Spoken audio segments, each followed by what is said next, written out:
చెరిపల్లి రాజేష్ గారు అంటే ఎవరికి తెలియదు కానీ మహాసేన రాజేష్ అంటే తెలుస్తుంది. రాజేష్ గారిని వచ్చి మాట్లాడవలసిందిగా కోరుతున్నాను. అందరికీ జై భీమ్, జై తెలుగుదేశం, జై చంద్రబాబు, జై లోకేష్ అన్న. అయితే ఇక్కడ అక్క చెల్లెలు ఎదురులో కూర్చున్నారండి. వాళ్ళని చిన్న ప్రశ్న అడుగుదాం అనుకుంటున్నాను నేను.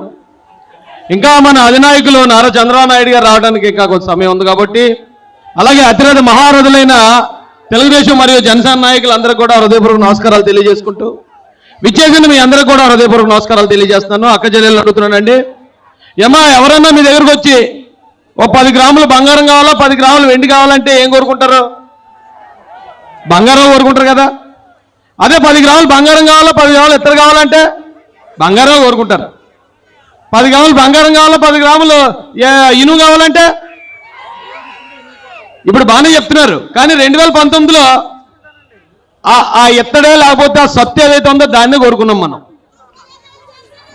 కోరుకున్నాం, ఓకే. అయితే ఏంటి బంగారం ఏంటి సత్తు ఏంటి అని మీరు అడగొచ్చు. ఇప్పుడు నేను కొన్ని విషయాలు చెప్తానండి నారా చంద్రబాబు నాయుడు గారి గురించి. ఇప్పుడు బంగారానికి సత్తుకి ఎలాగైతే రెండు కంపేర్ చేయలేమో, బంగారం కావాలా సత్తు కావాలంటే కనీసం 10 మంది కూడా ఇనుము కావాలని కోరుకోరు. 100కు 100 మంది బంగారం కావాలంటారు. కానీ ఇప్పుడు వచ్చేటప్పుడు పరిస్థితి సగం మంది అటు సగం మంది ఇటు ఉన్నట్టు కనపడుతున్నారు. ఎందుకు దీనికి కావాల్సిన కారణం ఏంటంటే, నారా చంద్రబాబు నాయుడు గారు ఉన్నారండి. ఆయన చంద్రబాబు నాయుడు గారిని ఆయన మీద 2019 ఎలక్షన్లో ఈయన ఎస్సీలను అవమానించాడు, బీసీలకు అన్యాయం చేశాడు, ఉద్యోగస్తులకు అన్యాయం చేశాడు అనుకుంటూ లేనిపోయిన అబద్ధాలతో మనల్ని వదలగొట్టారు.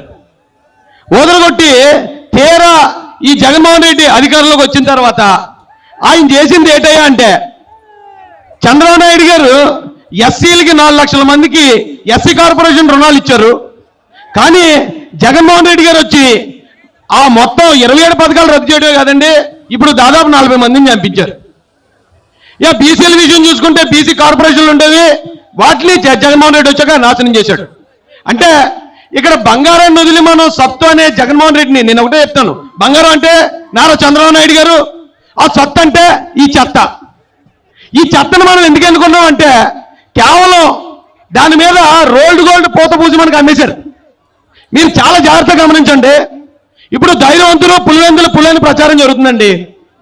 ఈ పులివెందుల పులి చంద్రబాబు నాయుడు గారిని అమాయకులుగా పిరుకోలుగా చిత్రీకరించడానికి ట్రై చేస్తున్నారు.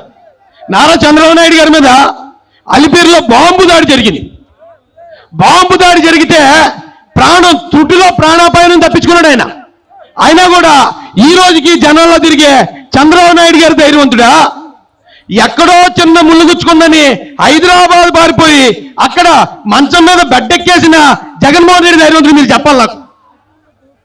ఈ చంద్రబాబు నాయుడు గారిని ఆయన మీద లేనిపోయిన ఆరోపణలు స్టార్టింగ్ నుంచి చేసేటు ఈ రోజుకి ఆయన్ని 53 రోజులు జైల్లో పెట్టినా, భార్యను అవమానించినా, వాళ్ళ కుటుంబ సభ్యులను అవమానిస్తున్నా, ఇప్పటికి ఇంకా చూశారు కదా KGF లో రాకీ బాయ్ వచ్చినట్టు వచ్చాడు హెలికాప్టర్ మీద. మీరు అందరూ చూస్తూనే ఉన్నారు కదా. KGF రాకీ బాయ్ లో ఇప్పటికి ఇంకా ఎంటర్ అవుతూ ప్రతి మీటింగ్ లోనూ ఇదిగా నేనున్నాను ఈ జాతికి, నేనున్నాను ఈ రాష్ట్రానికి అనుకుంటూ మనందరికీ ధైర్యం చెప్తూ తిరిగే ఈ చంద్రబాబు నాయుడు గారి ధైర్యవంతుడా? లేకపోతే బయటికి రావాలంటే పరదాలు కట్టాలి, చెట్లన్నీ నరికేయాలి. ఎందుకంటే చెట్ల మీదకి ఎక్కి అల్లూరు సీతారామరాజు గారి టైంలో బాణాలు వేసి చంపేస్తారటండి చెట్లుంటేని. ఆ చెట్ల మీదకి ఎక్కేసి బాణాలు వేసేస్తారా అందుకని చెట్లు నరికించేసి ఈ పరదాలు కట్టుకుని పోలీసు వారిని అడ్డు పెట్టుకుని బయటికి రావడానికి భయపడే జగన్మోహన్ రెడ్డి ఎక్కడ? నువ్వు చంపుతావని తెలిసినా, నువ్వు అవమానిస్తావని తెలిసినా, నువ్వు జైల్లో పెట్టినా, నువ్వు కుటుంబాన్ని అంతా కూడా అవమానించినా, ఇప్పటికి ఇంకా KGF రాకీ బాయ్లా తిరుగుతున్నా చంద్రబాబు నాయుడు గారు ఎక్కడని అడుగుతున్నాను నేను. చంద్రబాబు గారి నాయకత్వం, నారా చంద్రబాబు గారి నాయకత్వం ఈ రాష్ట్రానికి ఉద్యోగులకి, ఎస్సీలకి, ఎస్టీలకి, బీసీలకి కొన్ని లక్షల ఉద్యోగులు ఇచ్చిన నారా చంద్రబాబు నాయుడు గారు ఎక్కడ?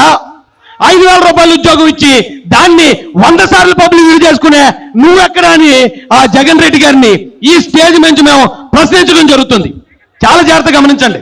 ఇప్పుడు 2019లో ఆ సత్తు మీద బంగారు పోత పూసేస్తే మనం మోసపోయి ఓట్లేసి గెలిపించాం. ఒకసారి చేస్తే మనం మోసపోయినట్టు, రెండోసారి కూడా మళ్ళీ సత్తునే ఎన్నుకుంటే మనం కూడా ఆ చెత్తలో సమానం అయిపోతాం. బంగారం లాంటి నారా చంద్రబాబు నాయుడు గారిని గెలిపించుకుంటే మన కుటుంబాలు, మన భావితరాల భవిష్యత్తుని ఆయన బంగారం చేస్తాడని నేను మీ అందరికీ కూడా తెలియజేసుకుంటూ, విచ్చేసిన మీ అందరికీ అవకాశం ఇచ్చిన అధ్యక్షులు జ్యోతుల నవీన్ గారికి హృదయపూర్వక ధన్యవాదాలు తెలియజేసుకుంటూ, ఒక్కసారి చెప్పండమ్మా, చంద్రబాబు నాయుడు గారి నాయకత్వం, లోకేష్ గారి నాయకత్వం, అచ్చెన్నాయుడు గారి నాయకత్వం, యనమల గారి నాయకత్వం, జ్యోతుల నవీన్ గారి నాయకత్వం. ఇక్కడ జనసేన సోదరులు కూడా ఉన్నారు. ఈ రోజున పవన్ కళ్యాణ్ గారు కరెక్ట్ టైంలో విలన్లందరూ ఏకమైపోతున్నప్పుడు హీరో ఎంట్రీ ఇచ్చినట్టు ఆయన సినిమాలోనే అలాగే ఎంట్రీ ఇస్తాడు, ఈ పబ్లిక్ లో రాజకీయాల్లో కూడా అలాగే ఎంట్రీ ఇచ్చి ఈ రాష్ట్రాన్ని కాపాడడానికి ముందుకొచ్చిన పవన్ కళ్యాణ్ గారికి జనసేన శ్రేణులకు కూడా శిరస్సు వంచి పాదాభివందనం తెలియజేస్తూ నేను ముగిస్తానండి. జై చంద్రబాబు.